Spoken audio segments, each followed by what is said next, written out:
My husband slapped me in front of his mother, thinking she'd support him. But what she did next stunned the whole room and ruined his life. For 3 years, I'd been walking on eggshells around David. The hits started small: a backhand when dinner was cold, a shove when I disagreed with him in front of his friends, a grip on my arm hard enough to bruise when I forgot to pick up his dry cleaning. Always behind closed doors, always followed by apologies, always with flowers the next day, always with promises it would never happen again. Until it did. His mother, Margaret, had been visiting for the weekend, Friday through Sunday. 3 days of inspection, 3 days of judgment, 3 days of trying so hard to be the perfect wife. Margaret Morrison was everything I wasn't: polished, educated, old money from Boston, designer clothes, perfect posture. The kind of woman who made you feel poor just by looking at you. She'd made it clear from day one that I wasn't good enough for her son. The girl from the wrong side of town who trapped her boy with a pregnancy scare that turned out to be nothing. The waitress who didn't go to college, the nobody who married somebody. All weekend I'd been performing, made her favorite meals: beef Wellington, homemade pasta, herb-crusted salmon, cleaned the house twice daily, arranged fresh flowers in every room, bit my tongue when she criticized my cooking, my housekeeping, my clothes, my hair, my everything. The explosion came Sunday afternoon over something stupid, something so small it was almost funny. I'd accidentally used the good china for lunch instead of saving it for dinner, the Haviland porcelain. The set that had been in David's family for 4 generations, worth more than I made in a month as a part-time bookkeeper. David's face went red the moment he saw it on the table, that specific shade of red I'd learned to fear, the one that meant pain was coming. "What the hell is wrong with you?" His voice low, dangerous, controlled. "I specifically told you those were for tonight, for the special dinner, not for sandwiches at lunch." "I'm sorry," I whispered, already reaching to clear the table, already trying to fix it. "I'll wash them carefully and reset everything for dinner." I wasn't thinking. His mother sat right there at the head of the table, sipping her tea, Earl Grey with lemon, watching us with those cold blue eyes. I thought maybe her presence would keep him calm, keep him controlled, keep his hands to himself. I was wrong. David grabbed my wrist, hard, fingers digging in. I felt something pop. "You never listen, do you? You're too stupid to follow simple instructions, too common to understand the value of things." I tried to pull away, gentle, submissive. "Please, David, you're hurting me. I'll be more careful." His mother continued drinking her tea, face completely expressionless, like she was watching a mildly interesting television show. That's when he did it, right there in the dining room, right in front of his mother, in the middle of the day with sunlight streaming through the windows. He drew back his hand and slapped me across the face, hard, open palm. The sound echoed in the room like a gunshot. The impact sent me stumbling backward into the sideboard, my cheek burning, exploding with pain, copper taste in my mouth, blood from where my teeth cut the inside of my cheek. I stood there stunned, frozen, one hand on my face, the other gripping the sideboard for balance, waiting for his mother to gasp, to object, to stand up, to do something, anything. She'd always been so proper, so concerned with appearances, so obsessed with what people thought, how things looked. Instead, she set down her teacup with a delicate clink, china on china, the sound impossibly loud in the silence, looked directly at her son. "David Anthony Morrison," she said, her voice cutting like a blade, like ice, like steel. "What did you just do?" Something in her tone made David freeze, made him go still, made the color drain from his face. "I asked you a question." She stood slowly, chair scraping against hardwood. "What did you just do to your wife?" David's face went through a progression, white, then red, then white again, confusion, then anger, then fear. "She was being disrespectful, careless.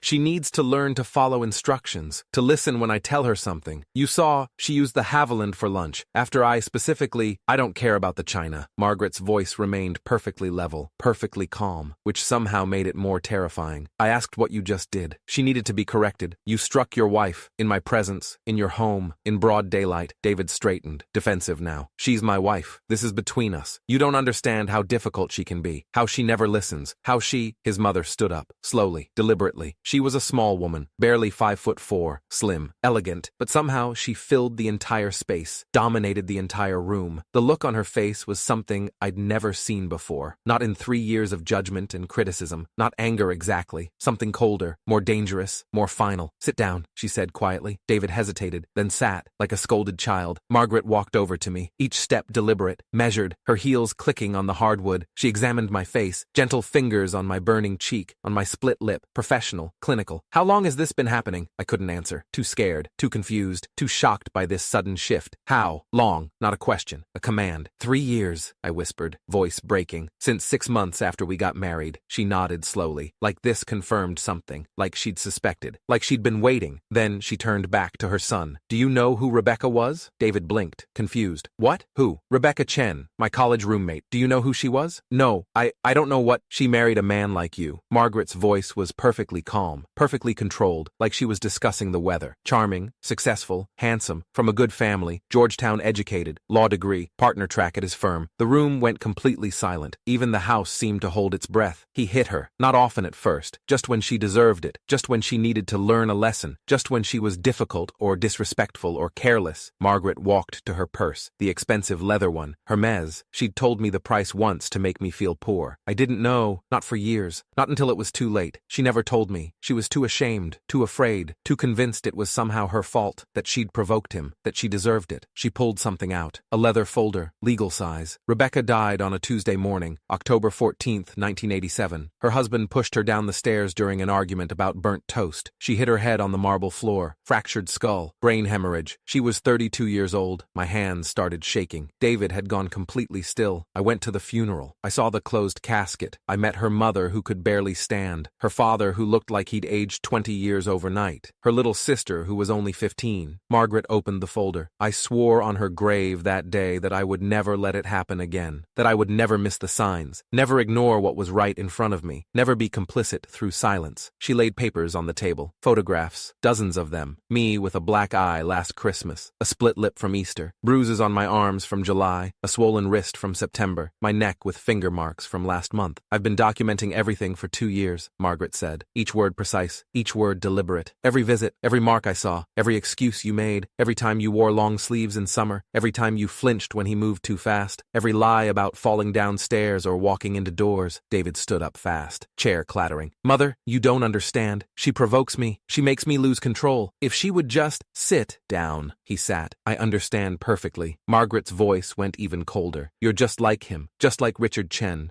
Just like the man who killed my best friend and spent 8 years in prison. Just like every other coward who hits someone smaller and weaker and more vulnerable. She pulled out more papers, bank statements, phone records, screenshots. I also understand that you've been hiding money, accounts I'm not supposed to know about.